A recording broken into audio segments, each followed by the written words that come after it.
Ito mga boss, pangatlong customer sa araw na ito. MIUI 125. Malagitik yung kanyang andar mga boss at parang timing chain na rin. Pero check muna natin yung valve clearance bago natin siya i-check yung sa tensyon ng timing chain natin mga boss. Kasi kadalasan din ang problema ng motor na ito, mga MIUI, is may problema din sa tuser ng kanyang timing chain or yung sa ano niya doon sa may bore banda mga boss. Ayun dyan, ayan o, yan yung tinatawag na tensioner. Ito mga boss, ito, ayan o, ayan, tensioner yan para sa timing chain. So gamit tayo ng filler gauge, ayan mga boss, filler gauge at saka ito proper tools mga boss para hindi natin maano yung motor, hindi natin masobra or makulangan yung kanang adjustment. So meron dito sinusunod mga boss, kaso nga lang is hindi na masyadong makita gawa ng pininturahan nila ito, yung valve adjustment sa ating mga sa motor na ito. So ayan mga boss, nakita natin mga boss, kaya pala maingay kasi sira yung kanyang pump. Sira pala mga boss yung kanyang pump or may bara yung kanyang pasid sa oil papuntang itaas. So nakikita nyo dyan mga boss, ayan o,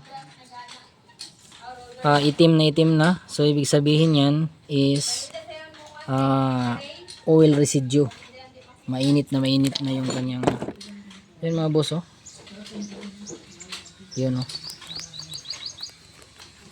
may tama siguro, panigurado ang ano nito mga boss, yung roller rocker arm. Kakacheck ko lang ito ngayon mga boss. So ayan oh, kitang kita naman. So ayan na mga boss, natap na natin siya. Ayan oh, ayan yung timing niya, timing mark patagilid, tapos andito yung kanyang valve clearance oh. Mataas na mga boss, lalo na yung sa kanyang exhaust, you know. Tapos may tama na rin mga boss, kasi parang naubusan ito ng langis. Kaya check natin mga boss, kasi isa rin yan sa dahilan, either sira yung oil pump or may bara yung oil passage or wala na talagang oil mga boss. So check natin dito kabila.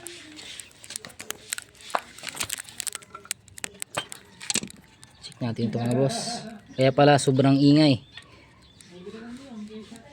So punasan muna natin. So yan mga boss, napunasan na natin, yun o. So balik lang natin, tingnan ulit. Yan, wala na talaga mga boss, wala na talaga oh. Naubusan talaga mga boss ng oil. So ayun mga boss, naubusan ng oil mga boss. So nilagyan na lang natin siya ng at least 600 ml, kasi ito na lang yung natira sa atin mga boss na oil na okay pa. Ayun oh. So adjust muna natin yung kanyang valve clearance, kasi sobrang ano, ayan oh.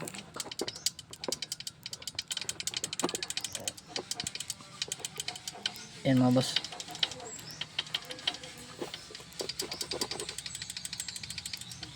so sobrang luwang na.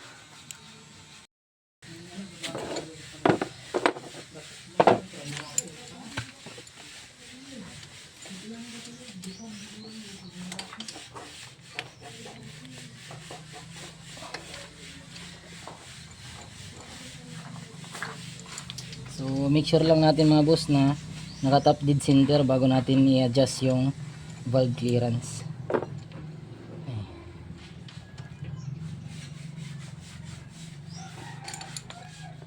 So ayun, sobra lang.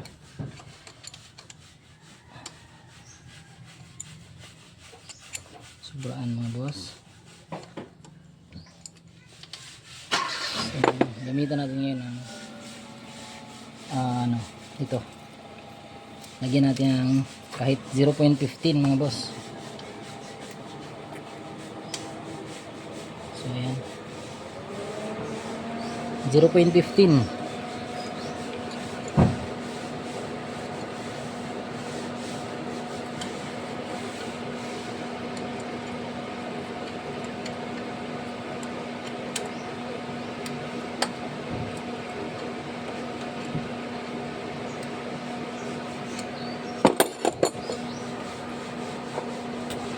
Ay, itong bitawan yung mga kuhan.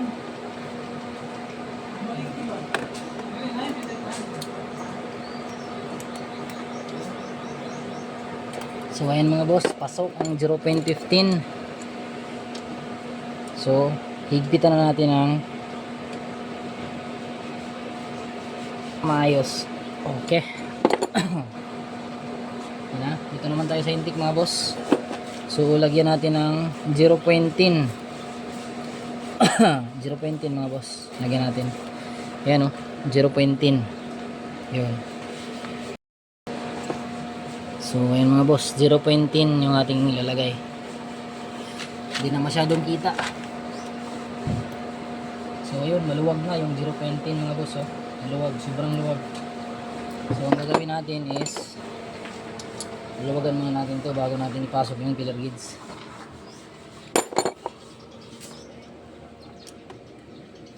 So ayan, sobraan lang sa higpit.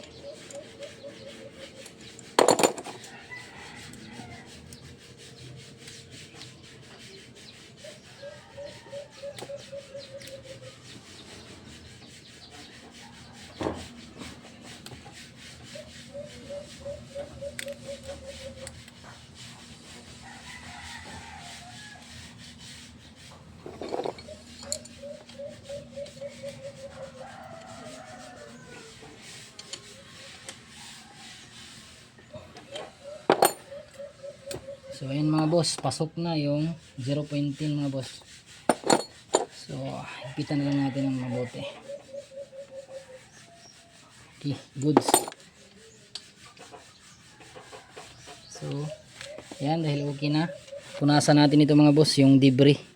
Kasi wala pang budget yung busing natin pang bili ng ano sa ngayon. Tapos kapos na rin sa oras.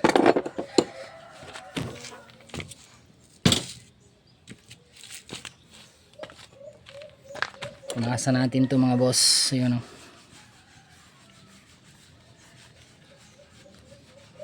So bago pala natin i-close, totally close mga boss, is papaandarin muna natin. Ayan. Para makita natin kung may langis ba na papuntang itaas. So ayan. See? Andara?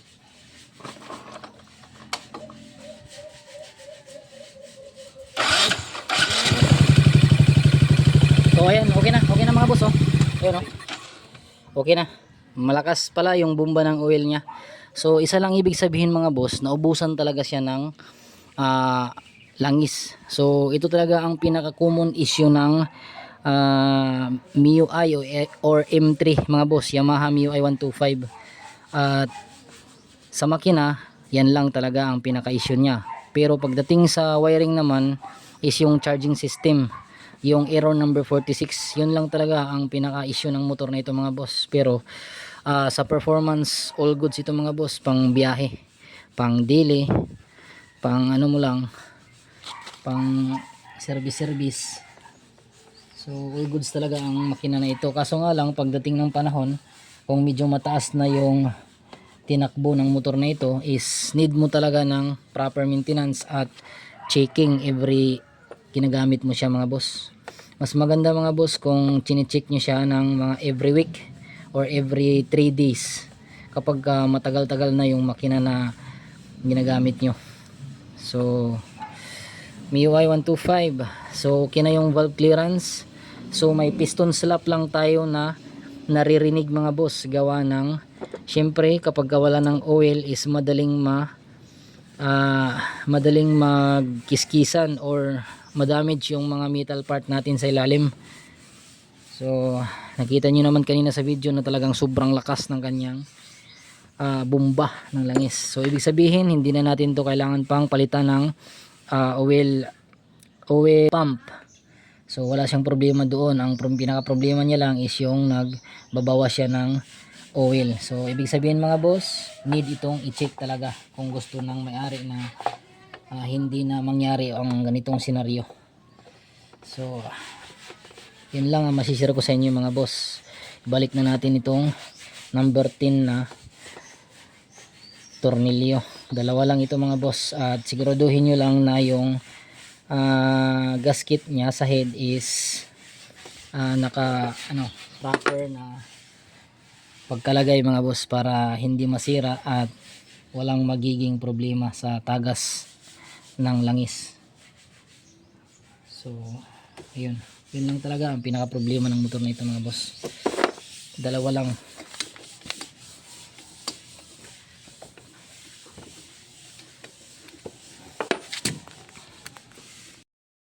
Ito na mga boss, papanda rin na natin yung so medyo may problema pala yung kanyang switch. So yan, papanda rin natin mga boss. So ayan mga boss, medyo okay na siya. Ayan o. So hindi talaga katulad kanina mga boss na sobrang ingay.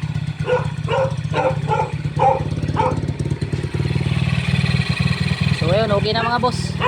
So ganun lang yung pag-adjust natin at pag-check ng ating motor, lalo na kapag ganito mga boss, Yamaha MIUI 125. So yun lang, share ko lang sa inyo mga boss.